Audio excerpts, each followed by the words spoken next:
Thank you. Good morning, ladies and gentlemen. What a wonderful way to spend the day, which of course I don't get to do because I get to spend a few minutes at the 4 or 5 different events. Thank God that Yeshiva University is sponsoring today, but how could I not be here, both because of the content and because of the character of the individual that you honor.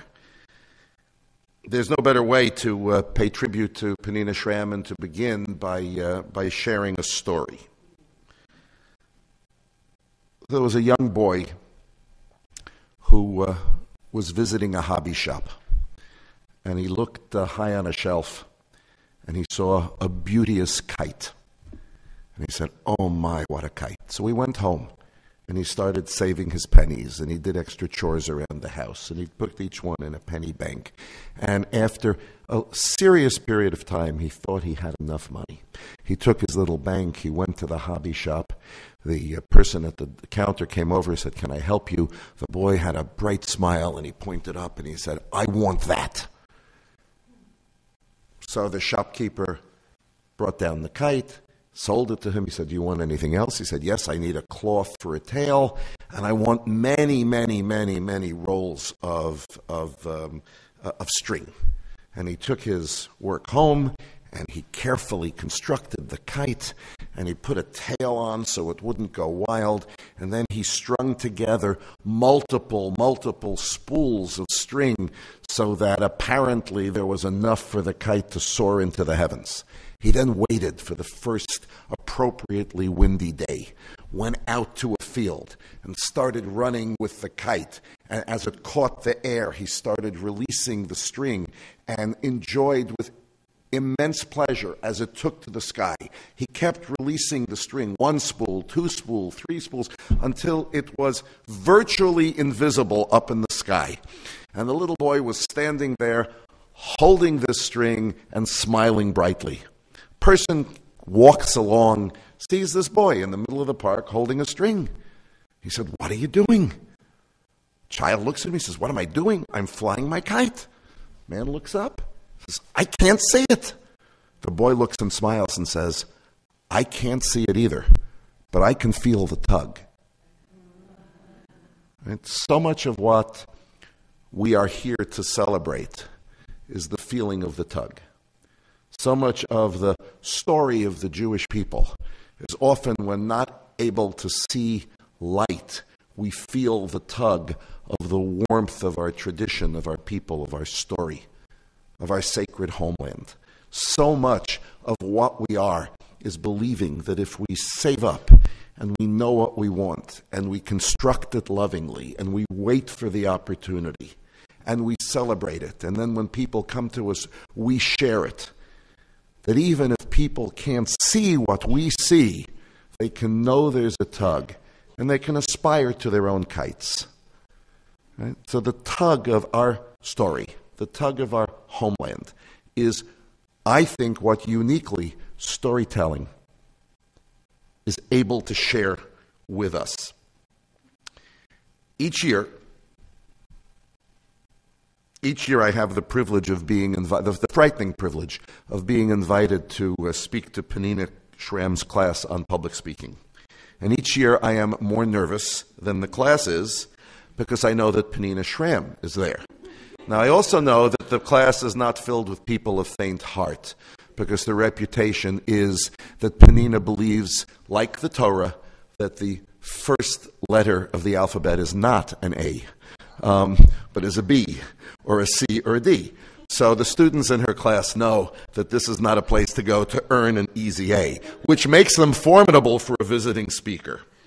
And yet the class is a celebration because nobody walks in without having thought about the notion of speech, about the notion of story, about the notion of how we do things. I also want to say, get away for a second, that first of all, welcome to the Center for Jewish History, and I hope you know that this is the locus of the Yeshiva University Museum, which is a gem of the Yeshiva University constellation, and you should take advantage of it all the time. But it's also a product of the Center for Israel Studies, and that's a tribute to the faculty involved, but particularly to Professor Stephen Fine, who on a kite string has built a serious academic center. As Yeshiva University, as all universities, are going through times of immense challenge and as budgets shrink. So I have one director of one center who comes to me and says, I know it's hard, but we're going to do even better with even less, and let's talk about how to do that. And as a president of a university, it's someone, and members of this faculty as well who are here, who not only give support, but say, we believe in what we're doing. We have to preserve the kite and we have to preserve the tug is a great thing. So that I wouldn't be doing my presidential job if I didn't say I hope that all of you are partners in knowing that we get past this time and we get to a time where we continue to invest in the dreams of our children. And on the off chance that there's a billionaire in the room who would like to do something with his resources, please speak to me later. But back to Penina, who has been a professor at Stern College for 42 years, since the age of 3. Penina has been on the faculty at Stern College. She developed the first college course in Jewish storytelling in the mid-1970s, produced 3 Jewish storytelling festivals at Stern College for Women. She's a recipient of the coveted 1995 Covenant Award for Outstanding Jewish Educator, and the 2003 National Storytelling Network's Lifetime Achievement Award. She's received national recognition for her work in storytelling. By the way, my children at Stern College all took Penina Shram, and some of them got A's, including a National Jewish Book Award and 2 Ann Izard Storyteller's Choice Awards. She's the author of, so far, 10 books of Jewish folktales and 1 CD. And I must say that it was with great pleasure that I saw that the work that's published today is in her honor, and I was honored to contribute the foreword to that. Several years ago, the author Salman Rushdie visited Yeshiva University. I had just become president, and it was a really nice pleasure for me, and then all of a sudden I noticed that whenever we walked from one building to another, there was a phalanx of security guards surrounding me. And I turned to Professor Rushdie and I said, this is part of the cost of being president. You're surrounded by security. He said, they're not here for you. He says, you're a new president. You don't have a fatwa yet. But in the talk that he gave to the students that night, he said the following, which I thought was enormously relevant. He said, the human being is a storytelling animal. The telling of the story is profoundly at the core of who we are. We all live inside grand narratives. We all live inside grand narratives. And I thought that was particularly resonant with me. In days when too often we express the mind through texting, in these days when too often we shout at each other with the typed word, in these days where too often our prose is coarse and our poetry is absent.